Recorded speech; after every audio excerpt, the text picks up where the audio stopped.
एक किसान का खेत रोज एक मोटा हाथी रौंद जाता था। रामू किसान परेशान था, फसल उगाओ और हाथी आकर सब चट कर जाए। एक दिन पेड़ के नीचे बैठा रामू सोच रहा था कि तभी झाड़ियों से निकला एक अजीब सा चूहा, जो इंसान की तरह चलता था और बोलता भी। चूहा बोला, क्या बात है किसान भैया, बड़े दुखी लग रहे हो।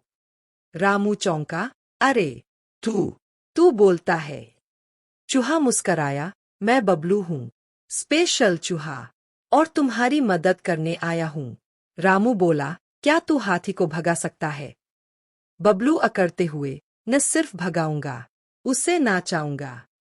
और फिर दोनों ने मिलकर शुरू की हाथी भगाओ योजना।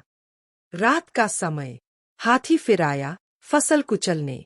तभी झाड़ियों से निकला बबलू, टोपी, चश्मा और माइक लेकर।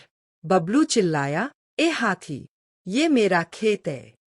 हाथी हंसा, तू नन्हा चूहा। बबलू बोला, अब देख। तभी रामू जोर से ढोल बजाने लगा, लम लम लम। हाथी चौंका, इधर उधर देखने लगा। फिर बबलू ने स्पीकर से चलाया एक रिकॉर्डेड मैसेज, बेटा घर आजा, खाना ठंडा हो गया। हाथी कांपा, आंखें फटी की फटी। मम्मी? और डर के मारे भाग गया। अगली रात नया ड्रामा। बबलू बना भूत, सफेद चादर ओढ़ कर बोला, मैं खेत की आत्मा हूँ। हाथी फिर डरकर भाग गया। और फिर एक रात रामू ने पुलिस की वर्दी पहन ली, सीटी बजाई और बोला, हाथी चल थाने।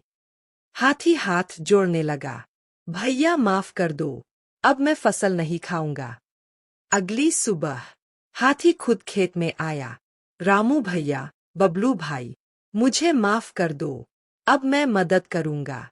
और फिर हाथी खुद खेत जोतने लगा, पानी डालने लगा। अब तीनों मिलकर काम करते हैं, कभी मस्ती, कभी ढोल, कभी केले की पार्टी।